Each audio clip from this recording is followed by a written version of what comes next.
All right, everyone. Welcome back to the podcast 4.0 in Life. I'm your host, Deana, and I'm very, very, very excited about today's guest. All right, on my screen, you can see my guest, Dr. Joel Warsh, aka you might see on Instagram, Dr. Joel Gator. Now, this is very interesting. We have many hats here. We have an integrative pediatrician, we're going to get to that, a dad, which I love, a speaker, and guess what is new? Author of The Interactive Pediatrician Guide to the First 3 Years, coming out August 6th, but you can pre-order now. Ladies and gentlemen, Dr. Joel Gator, or shall we say Warsh, welcome to the podcast. Thanks for having me on. I'm excited to chat. And a lot of times people ask me about the gator, it's always like a funny thing. It's actually my wife's last name, so it's not a Florida thing. Nothing against Florida. I'm from Toronto, but it's a wife thing. So in case you were wondering where the gator. Okay.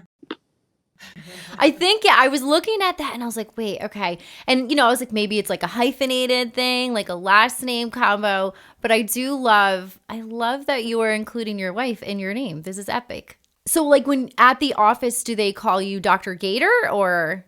Some do. Some call me Dr. Joel. Some call Dr. Gator. Most people are not super formal.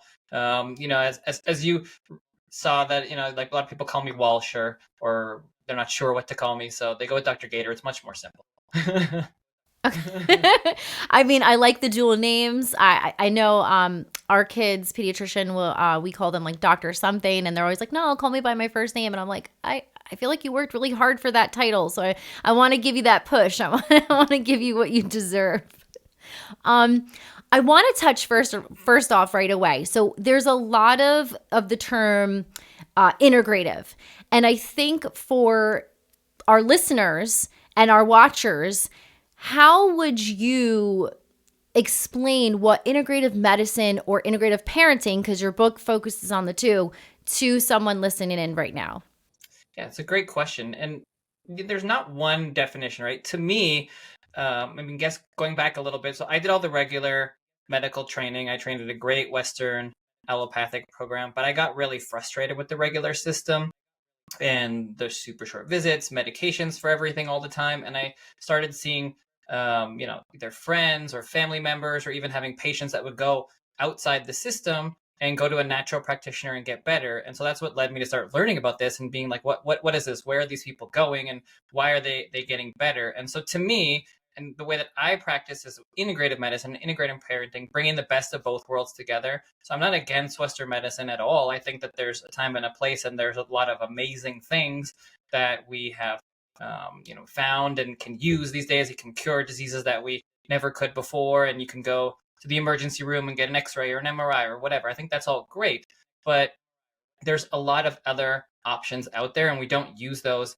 very often, if at all, in modern medicine, but there are a lot of opportunity that we can do that. And so that's where, to me, I try to bring those together. And then integrative parenting, there's a lot of division out there. And so that's what led me to write the book, Parenting at Your Child's Pace, and having an integrative spin on parenting, because there's so much anger out there when you see social media, and so much of you have to do it this way or you have to do it this way, but almost everything is in the middle somewhere, and there's not one right way to do it. And so integrative medicine, integrative parenting, it's bringing back that balance and talking about all the different options, and then providing that information and letting families choose what's right for them and their kids. Do you think people are scared to go back to that balance? Like, it's just like, okay, we take the medicine if we have a cold or a cough, or, we have to do this. Like, I know that, I have 2 kids, and when I was a first-time parent, I was just like, okay, this is scary. Like, they have a fever, and do I give them medicine? Do I let their body fight it off? Do you think there's maybe a fear to go back to that balance? Because, I mean, what you see now projected on social media is that's what we do. We listen to social media. Yeah, I think, and really, if you look at like even the first chapter, one of the main reasons why I wanted to write the book is because of that fear. I think the stress is so much higher than it ever was before in parenting, even though it really shouldn't be. I think that we're so much more worried about all the little things than we ever used to be before, because if you Google something, you go down a rabbit hole. If you see something on social media, then you're comparing yourself to that. And even though we have more information than ever, and in many ways it's a safer time than ever, and we have medicines and technologies that we never had before, we don't have that village around us. And we are always able to find and Google something and find the worst possible scenario. And so that stress level is elevating and elevating and elevating, when I don't feel like it should be there, quite to that level. I think we don't trust ourselves as parents anymore. We don't trust our innate abilities, even though people have been, parents forever. We've been doing this forever, and we have a lot more technology and medicine than we ever had before.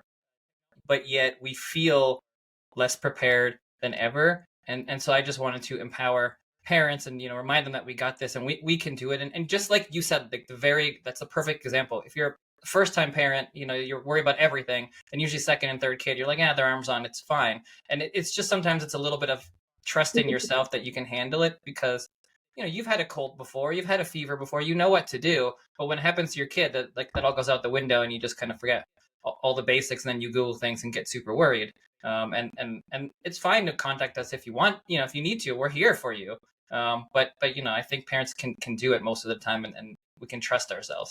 I appreciate you saying that, and I love that you said we don't have that village, and I think we forget about that so much. And I don't even know. Why don't I think about this? You're right. Like, when I have a fever, I know what to do. I guess it's just you become a parent, and everything is just heightened. A big part of what we're missing in parenthood now is having that village. I mean, we used to live with our grandparents, or they were around, and there were a whole bunch of people in our little community, and we would ask them, we'd go through things with them, and then we'd have them to bounce things off. Now we don't have that. So either have your doctor, which you may be able to message or not, and you have social media or Google. And I have conversations with families about Google and searching things, because I think it's okay. I think it's fine to do that. I just think that you have to understand the way that the internet works, and you have to know that everything's about liability. They're always going to put the worst things. If you Google a regular symptom, then you can always go down the rabbit hole and find the worst thing. If you have a stomach gurgle or pain in your belly or whatever, a fever, you can Google that and you can be like, oh, it could be the symptom of this worst thing. That's not common. A doctor's job is to kind of go through and to figure out and put things in perspective. But you can do the same to some degree. And it's just because you have one of these symptoms, it's going to be listed in all the horrible things, because all the minor symptoms are, but it's a much bigger picture. But we get super worried. You're like, oh, they have a little eye twitch. Oh, maybe it's a seizure. That's where your mind goes as a parent. And that's what a good parent does, because you want to worry about your kids. But we didn't have that before. You'd have to go to a library and read a book, to figure these things out. Nobody did it before. So you just ask grandma, oh, this stuff. Oh yeah, you had that 20 times when you were little. It's fine. Don't worry about it. And then you would go on with your day. So that's just the reality of the world that we're living in. So I think being mindful of that a little bit does help people. I like that. Yeah, my grandmother would say have pastina. I come from an Italian family, so she just eat pastina. You're fine. It's like the penicillin of fixing things. So that was a quick fix for us. And strangely, I don't know why it worked. I don't know if it was more of a mental thing, but it worked. So I'm hearing a lot of your perspectives, and I kind of want to understand more so your views on medicine and the medical world versus what we hear today. And I know this can be a controversial issue, because there is a lot of controversy when it comes to medicine. And like we were saying, this is this and that is that.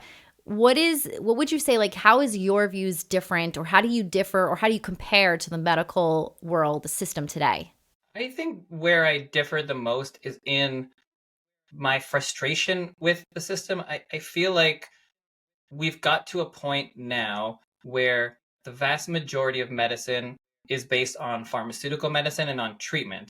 And it's not focused on prevention, and it's not focused on health. It's just focused on treating people, which is good. I mean, it's good if you have a medication and you have a bad pneumonia and you can save someone's life. There's nothing wrong with that. That's not the issue. It's just that we were very focused on infectious disease for a very long time, and we've gotten much better with that. We have much better sanitation. We have much better medications, and so the death and illness from a lot of these infections has gone way down. But what's been going up consistently over the last few decades is chronic diseases, whether we're talking about allergies, asthma, autoimmune conditions. those numbers are going through the roof, and a lot of that is based on lifestyle and prevention. And yes, you can give medications to help with that sometimes, but that doesn't treat the root cause in any way. It doesn't prevent it from happening. And we're seeing this epidemic where about 50% of kids now have a chronic disease, and it should not be that way. It was less than 5% 50 to 100 years ago. We have obesity rates that are skyrocketing. 20% of kids are obese. 6% of kids are morbidly obese. There wasn't almost any 100 years ago. With diabetes, 1/3 of all kids have diabetes or pre-diabetes. You barely didn't even have type 2 diabetes. You can barely find it 20, 50 years ago in the literature. Yet now you have multiple percent of kids, 5-10% of kids that have some of these conditions. And so it's really frustrating that we haven't come together as a profession and started to focus on what can we do to prevent some of these conditions, and even just really acknowledge and discuss it. A lot of what I'm hearing is, oh, it's genetics. Oh, this is just how it is. And it's not just how it is. That yes, genetics play a part. Absolutely. There's a susceptibility that we each have to certain conditions, but it's absolutely our lifestyle. We are doing this, and we're almost not wanting to place blame or shame, or I'm not sure what it is, but we're not acknowledging the reality that our lifestyles are doing this. And until we do, we're not going to have a change. And so that to me is where I feel like I stand out a little bit from the crowd, and I'm just trying to raise a flag and say, like, hey, like, this is not to shame or blame anyone. It's to figure out what's going on. Why do we have 1 in 30 plus rates of autism, 1 in 22 in California, when it was 1 in 150 just a few decades ago? Like, why is this happening? It's not genetics. It might be a part, but we are doing something or many things, and we need to figure this out for our kids, or every kid's going to have a chronic disease. And if we don't change, then if you do everything that the normal average American family does, 1 out of 2 of your kids are going to have a chronic disease. So if we don't change that, then those numbers are just going to keep getting worse. I think that scares me the most as a parent, because it's, like my son was born, and I noticed instantly, not instantly, but his speech started to digress. And then as a special ed teacher, I was like, early intervention. So they diagnosed him with a communication delay. Then when he was old enough, we went to a neurologist. They said he has ADHD, and he was low on the spectrum. So they didn't diagnose him with autism, but he was because he was so low on it. And then I had my daughter, and I was like, okay, like, am I looking out for, and then I'm trying not to be the teacher and the mom at the same time, but I'm looking for all these things. And then I had a friend who had a baby, and then they were diagnosed, the baby has autism and communication delay. And you're right. Like, I don't, and then people say, well, we just didn't talk about it back then. And I'm like, well, I don't know. I feel like it was spoken about. I feel like, I went to school, I had friends. So, when you say that, like, it does, you don't think about it, especially also with obesity. Like, we are just, like, we're cranking out, like, the numbers, and it gets scary to where I'm like, okay, kids, we're going to go for a family walk, and we're going to do all these things, and we're going to, make healthy choices. And sometimes I admit we don't make the healthiest choices here, but I'm trying to not be a statistic. I'm trying to bring those numbers down, even though I'm just one person. I think the biggest thing that you mentioned there is just acknowledging your part and our part in the health of our kids, and having an understanding that this is important, and that we're not going in the right direction as a society. But as a family, as a parent, you can be very mindful of so many things. And what we want is not to protect our kids from all illness and everything. We want to make them as resilient as possible, right? It's not possible to have our kid never to have a cold, right? But what we want is for them to be as resilient as possible, to minimize their risk as much as we possibly can. Because you could be the healthiest person in the world, a marathon runner, eat all the right food, and still get cancer, right? That's still possible. And you could be the least healthy person and live to 115, right? So it's not exact correlation, but what we're trying to do as parents, what I'm trying to do as a physician, is to keep kids as healthy as possible, make them as resilient as possible, and decrease their risk as much as you can. And I don't feel like as a society we're doing that enough. And we don't know all the causes of everything at this point. What if there's something in our environment, where let's say there's one area where a bunch of kids have autoimmune condition. Well, maybe there's something in the water, maybe there's something in the environment, maybe there's something in the food, and we need to figure out why these things are increasing so that we can decrease them. And even if you do have a condition or a diagnosis, well, what are the things that we can do that are simple at home that can decrease their risk? How do we minimize the toxins? How do we increase their nutrients and nutrition? And for the most part, if you are aware of those things, then that gets you a long way. And I've worked with so many practitioners and patients where you can see them reverse diagnoses. And it's not magical or immediate. It's not like you just take a pill and it goes away. Something that's taken 5 years to happen might take 5 more years to see improvement. But if you change up the diet, if you remove some of the toxins, then you can see vast improvements over time. Sometimes where kids lose diagnoses that they were told were lifelong just from changing up their diet or just from removing chemicals. And I think that's a really powerful place to be, because it means that we have a lot that we can do as parents to make a big difference. And our bodies are great. Our kids' bodies are magical. We have livers and kidneys, and we can sweat. We can get out a lot of toxins. So it's not that they can't be exposed to anything. It's just that we're being exposed to too much. Right. Oh, I like that. Oh, I like that. I'm hearing all these things and I'm like, ooh, taglines. I like, I like that what you said. And then I think too, as a parent, it's like, I can take control of within my family. Like maybe I can't control the whole universe and what they're going to do, but me as a parent, me as a family, me as a village, a unity, I can take control of that and at least change within from what we're experiencing. The easy example is like, you can't change the air that we breathe, right? And we're breathing all the time, but the air can be toxic, right? The air in your home could be toxic, but you can control the air in your home. For the most part, you can control what chemicals you're using, what you're spraying, what flame retardants are on the things that are in your home. You can control what bedding you buy, what mattresses you have. You can control by putting plants in there that can filter the air. You can open up the windows. All these things matter. And if you're breathing, however many times a minute, well, if there's a bunch of chemicals in your home and you're there for the whole time that you're sleeping plus another part of the day, it can make a huge difference if you clean up just the air in your home. Maybe you get a filter, you clean out the gutters and you clean out the ducts. Like all these things can make a huge difference. So simple, but and we don't think about these things. But for a child with a chronic condition, well, maybe you can decrease their toxic load by just a little bit, by just thinking about the air that they breathe. And then you can think about the water that they're drinking. And then you can think about the food that they're eating. And you don't have to do it all. It doesn't have to be overwhelming, but you can do one thing at a time. Think about the areas that they're exposed to often and then try to make small changes there. And it doesn't cost very much to buy some plants or to bring some plants in your home, but that can make a huge difference. I'm loving the whole talk because I want to jump into this, and you say toxic and chemicals. And for a long time, people would say I was crazy or I was making this up.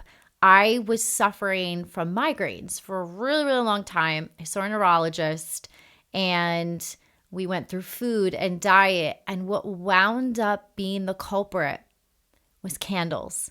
Because I was that person who was like, but I like to go to the Bath and Beauty and get the blended apple cider. And I didn't think about what I was burning and the toxins and the carcinogens. I never wrapped my head around.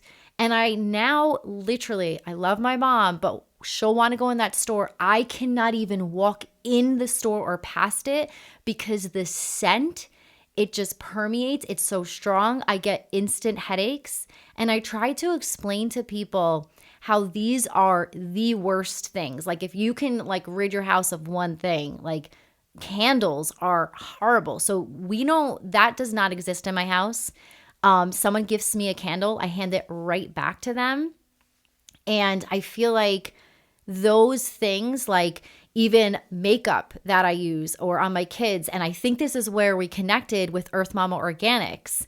I am so OCD, but to a good point, not crazy, that whatever my kids are using has to be clean. I will look on the EWG website. I'll try to research it. I want to understand ingredients because I am afraid that I'm the cause of something going on with them.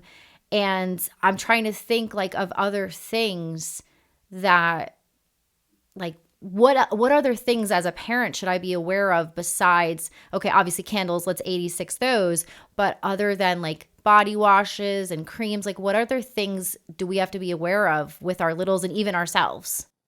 Yeah, it's a great question. So I just want to, first say that, what you're saying is so beautiful, and it's a transition, but we make fun of ourselves like, oh, we're just OCD. And it's not OCD to care about our health, right? This is what we should be doing, and this is the problem with where we have gotten to right now is we're not paying attention to this. We let companies tell us what's easier, what's more simple, what's better. They kind of pulled one over on us by putting a fancy thing on the box, by luring us in with easier, quicker, cheaper. But there's a cost to all of those things, and the cost is our health. And yes, this candle that you get, oh, it smells nice, but what's in there? What sense or artificial things are you burning, and then it's getting all over your body and into your nose, and yes, of course, it's not going to make you feel good. For those people that it doesn't bother them, well, it's still probably causing them issues. They just don't know it because they're not as sensitive. So it's a good thing that you're that sensitive, because you notice it right away. But the reality, to answer your question specifically, is you need to be mindful of everything. Every single thing that you purchase from now on. If I give one piece of advice to everybody, it's to read labels. Right? That is the easiest thing that you can do. It doesn't cost you anything. And you don't have to be a PhD scientist. You don't have to know every single thing on there. But if it's a word on there that you don't even know what it is, it's probably not good for you. Try to buy the things that have real words, whether that's food or whether that's makeup or chemical, things you put on things that you put on your body so they don't get the chemicals on them, like creams, lotions, whatever it is.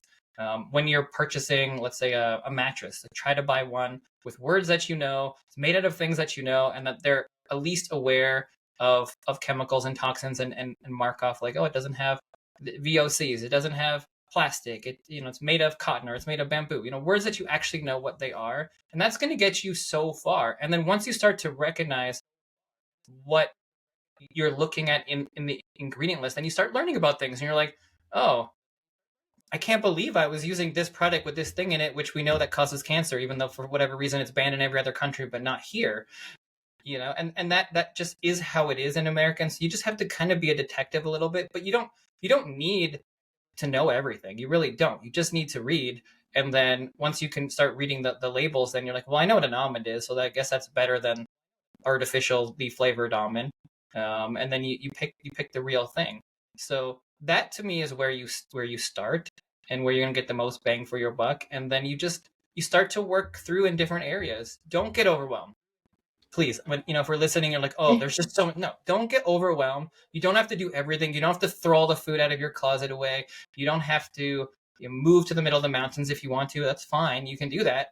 People do, but you don't need to do any of that. You just, from now on, when you're purchasing things, read the label, try to buy the better thing. It doesn't have to be more expensive. Sometimes it is. And just look at the two things, and then even if you get a bag of chips, well, there's many kinds of bag of chips. Maybe you get the better bag of chips. And if that's the thing that your kid eats over, the next 5 years, it matters. If you eat one bag of chips today, does it really matter? No, probably not.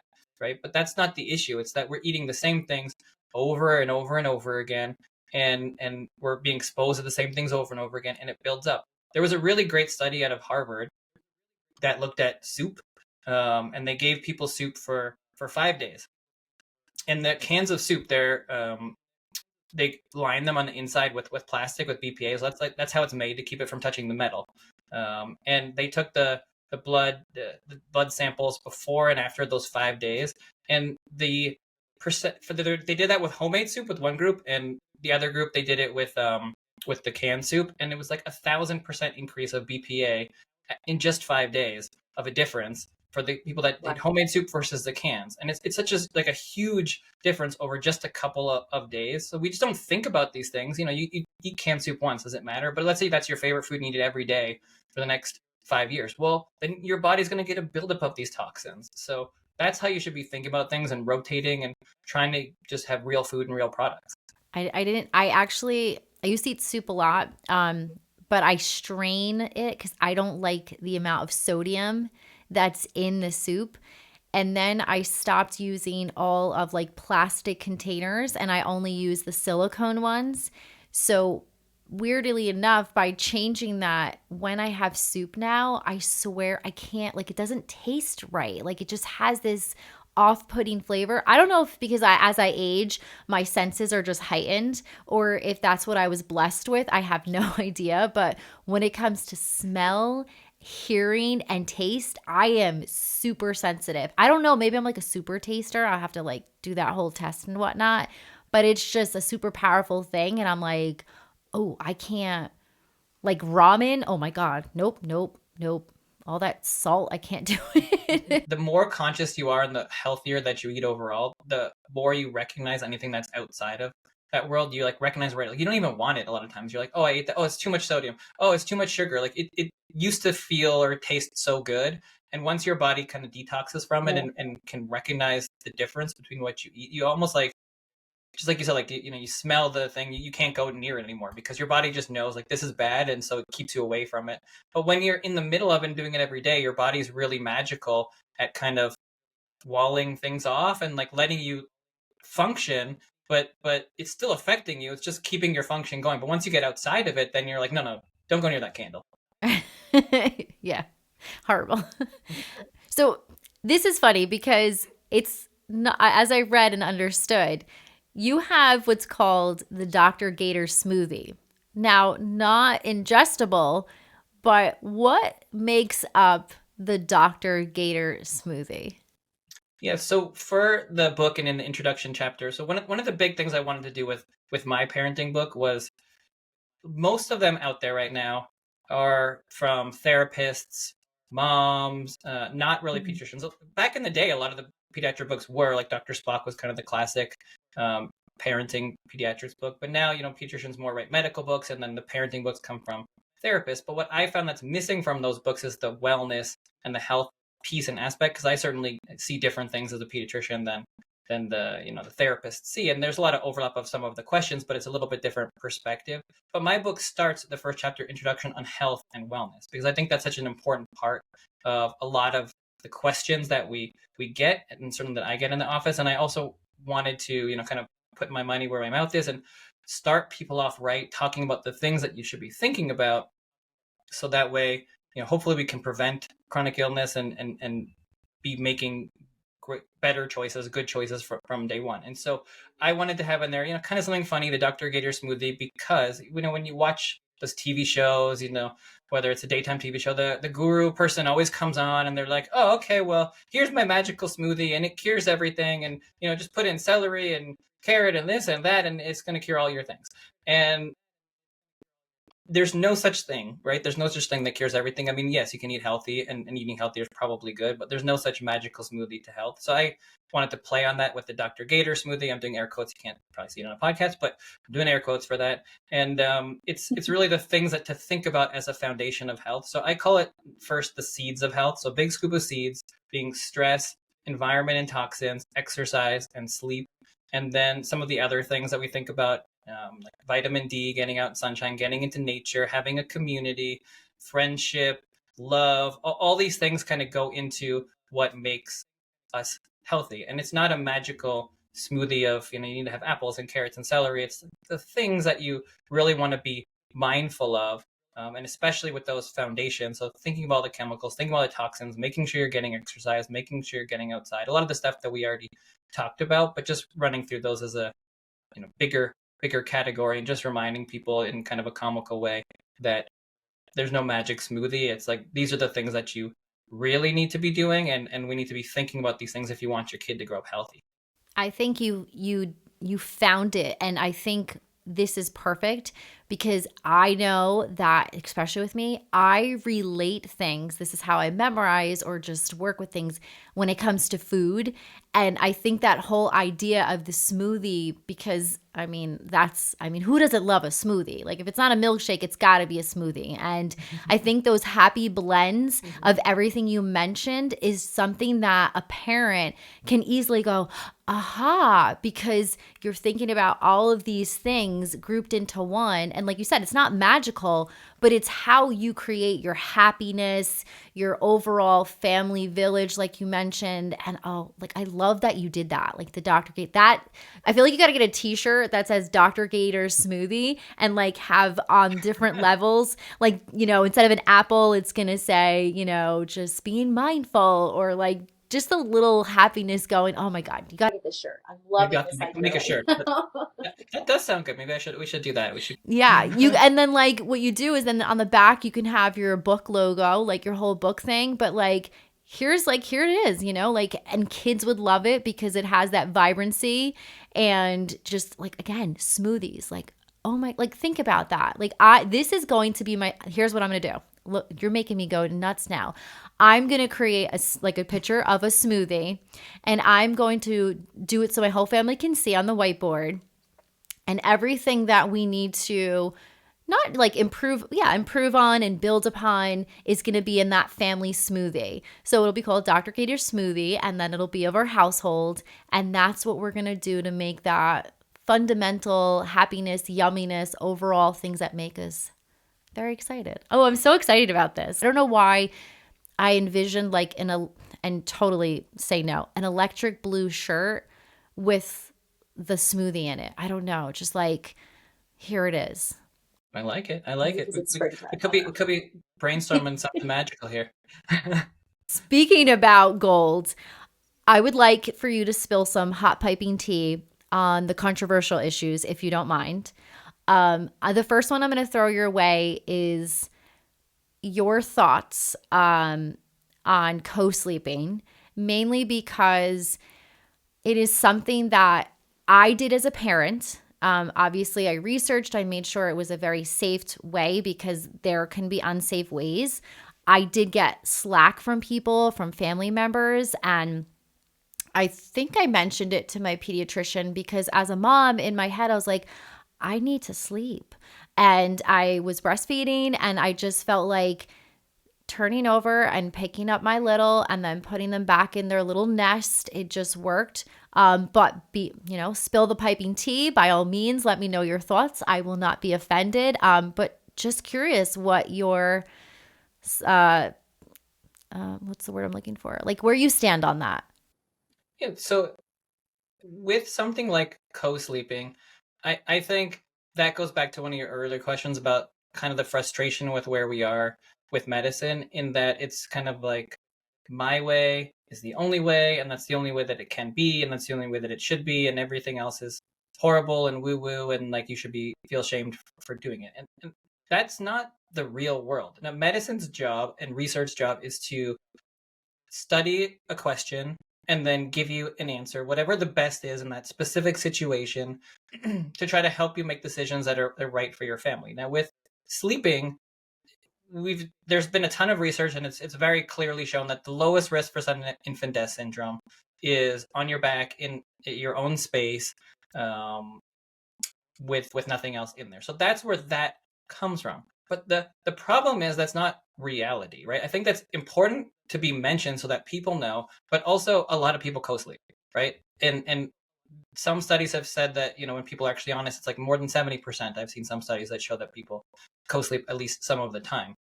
So I think it's also very important as a physician and as a society that we talk about the reality and what people are actually doing, and then also discuss, well, if you are going to do this thing that so many other people are doing, well, then how do you do it the safest, right? It doesn't mean that it's as safe as sudden infant death syndrome, and you understand what your risk is if you do it. And there is a little bit of risk because if you're co-sleeping, then they could get into a weird position.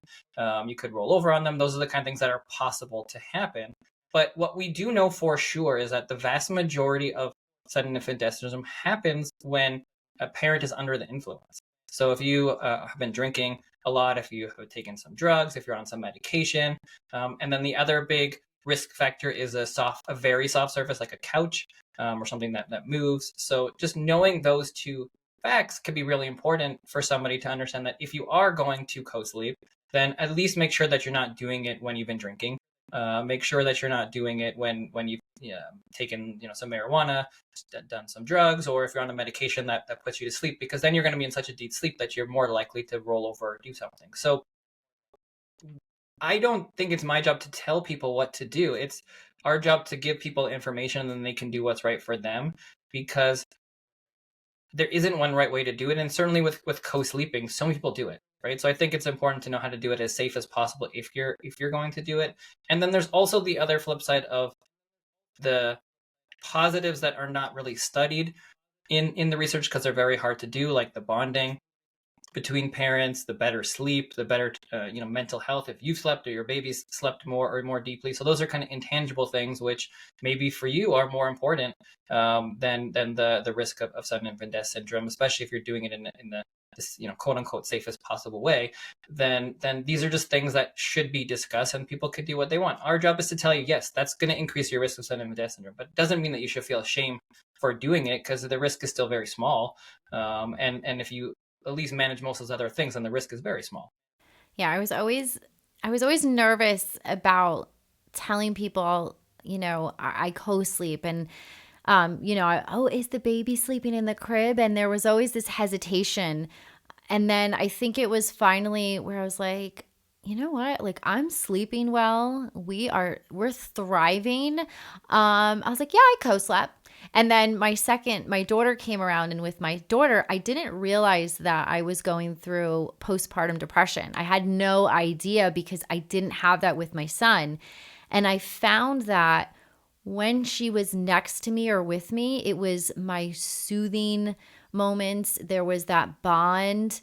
And it was just like that, like deep breaths, exhale. I felt better about it. So I think once I discovered that, again, I was like, oh yeah, I co-sleep. Like yep, that's what we do. And I didn't feel as embarrassed anymore, or I guess slighted.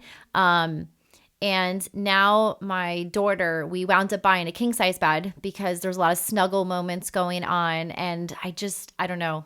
I feel like that just gave me this deeper connection with my kids. And not to say like if you put them in the crib, there's anything wrong with that. But I feel like I worried less. I was more worried on nights where I'm like, okay, we're going to try the crib. And I was just a worrywart and I'm staring. And then you do like where you put your finger over their nose, like, are you breathing? And I was just like a very nervous mom.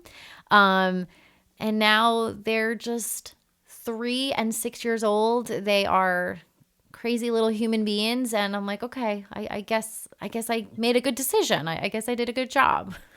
Right. And that's where I go back to every family is different, every situation is different, and nothing Yeah. in research is specific to your family, right? This is just overall statistics, but for you, something that is not known to be the safest could be the safest for you. Something that's not known to be the best in some situations could be the best for you. And there are all these other factors. And it's like, well, if you're going to be so stressed about X, Y, or Z, like eating's another good example. Like feeding your baby baby-led weaning versus purees. It's another good, like, a lot of discussion back and forth, very dogmatic, like you got to do it this way or you got to do it this way.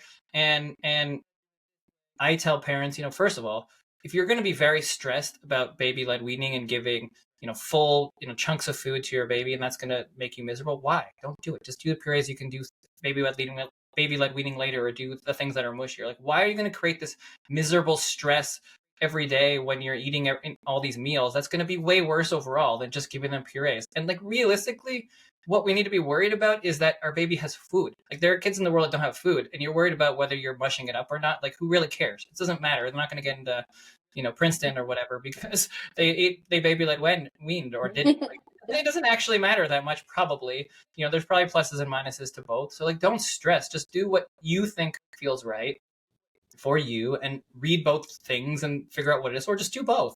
What about like screen time and social media with the littles? Like what is your stance on that? Mm-hmm.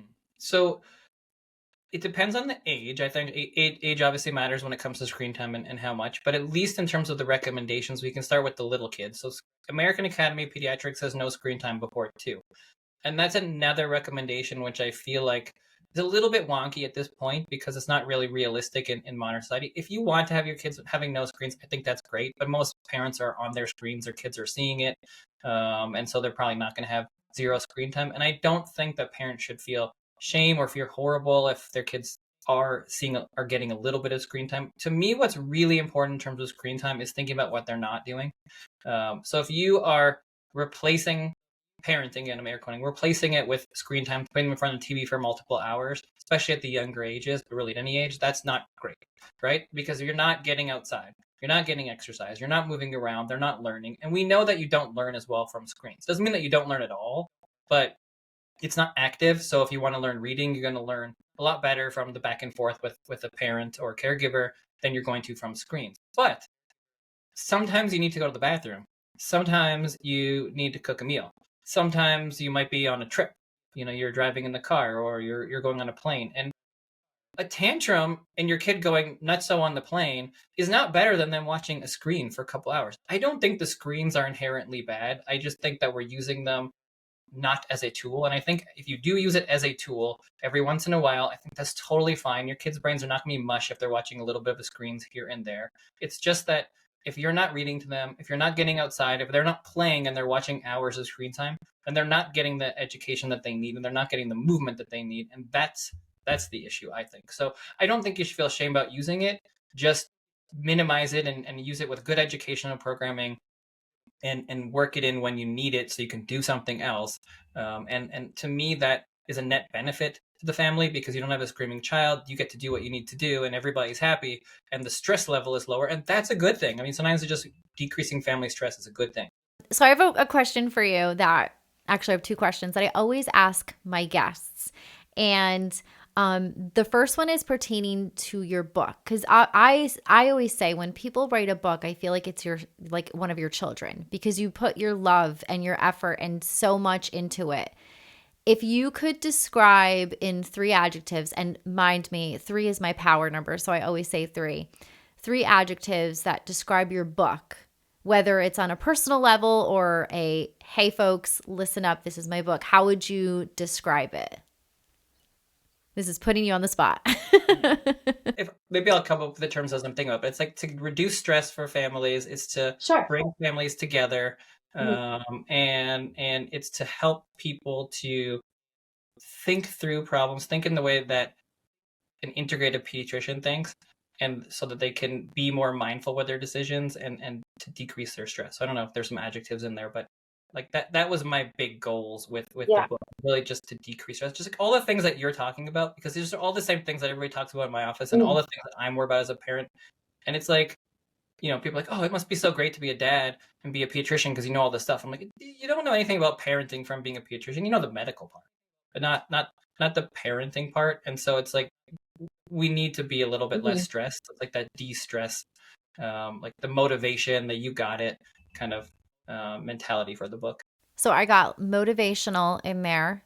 I got inspirational because I'm still loving the smoothie thing. Like that is my jam. I'm super excited about creating my family smoothie.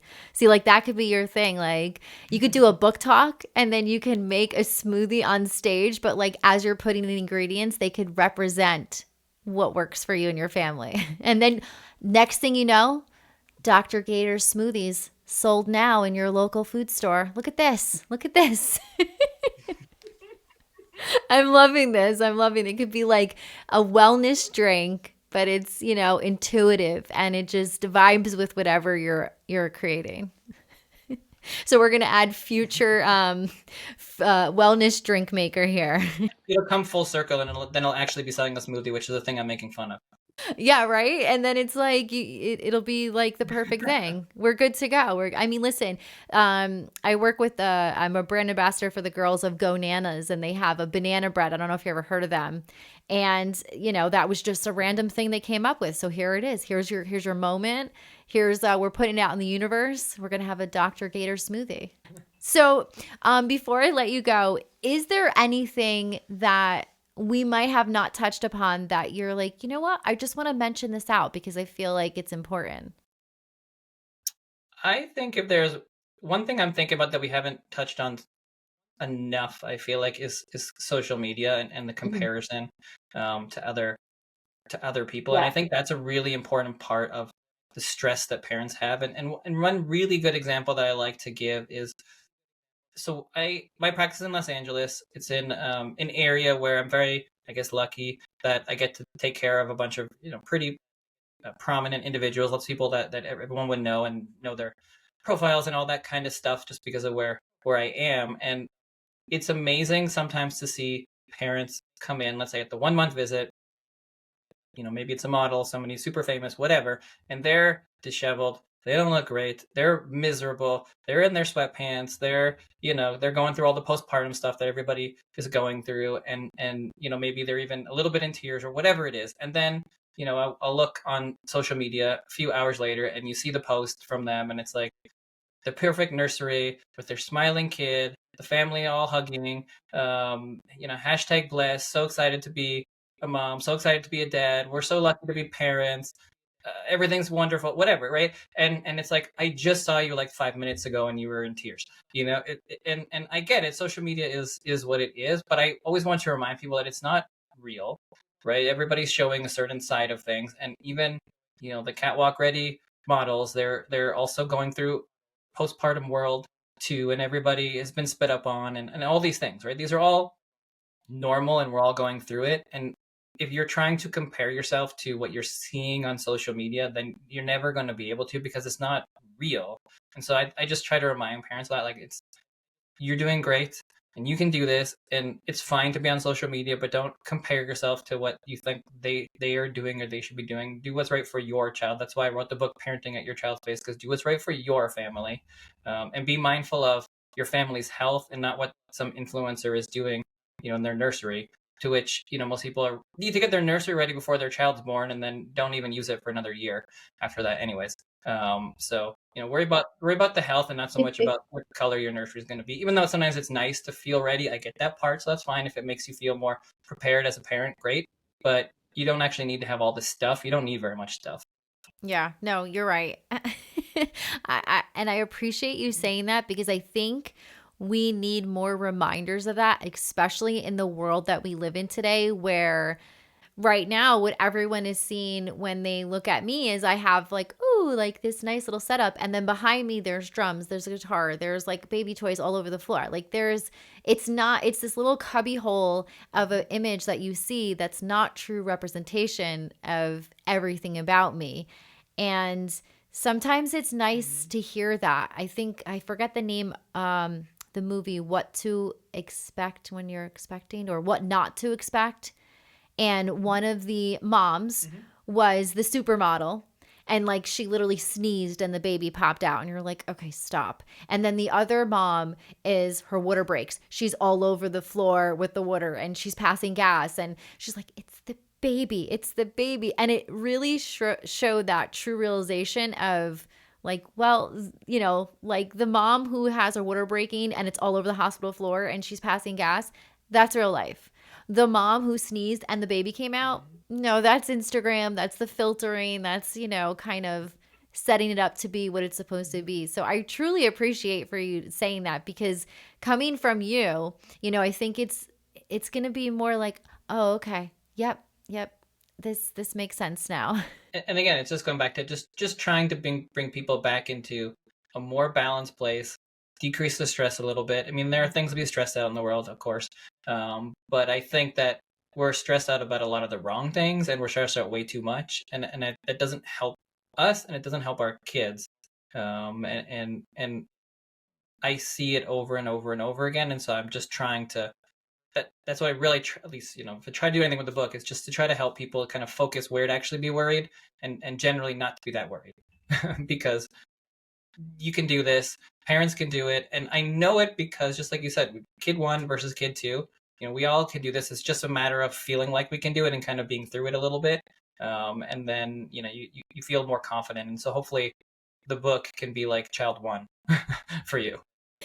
Oh, I like that. That's actually, yeah. So if anyone is obviously expecting, we got to get this book to them. We need to get them ready. And even if they're not expecting, get them the book. Just get them the book. I think it's a great gift. Pre-orders, right? You have pre-orders going now. It's coming out August 6th. And that's around the corner. I'm not trying to rush the summer. Please, I need it to take its time.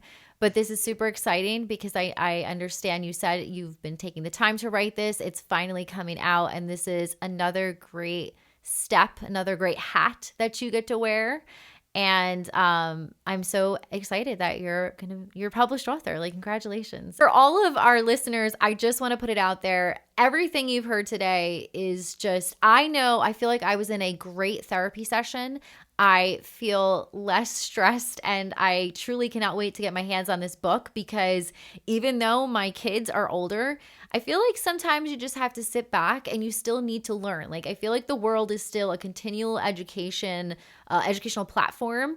And I'm excited to read this, more excited to be like, I know the author, like, I'll toot my horn on that.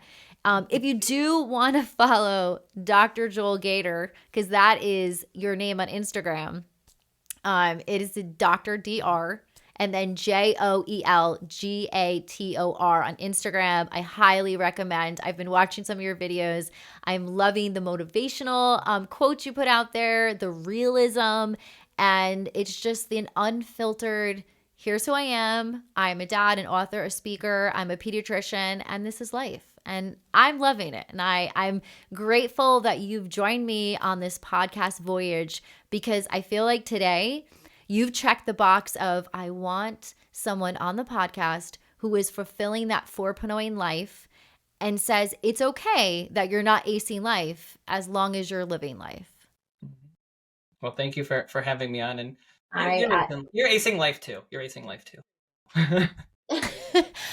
So what I tell myself is, as long as we're like a BB minus, we're good. We're good. Like, I'll have my my ace moments and you feel good. And then there's the times where you're like, but I feel like when you average it out, right? Because, as teachers, we average things, you make it work. Exactly.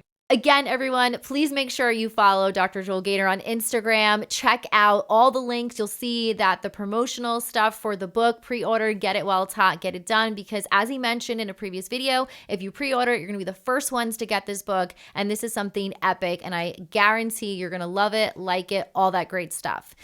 If you thoroughly enjoyed this episode with Dr. Joel Gator, make sure you hit me up on the Instagram, leave the comments. I promise, this is going to be on loop. I'm very excited about this coming out, and I can't wait, like I said, to get my hands on this book.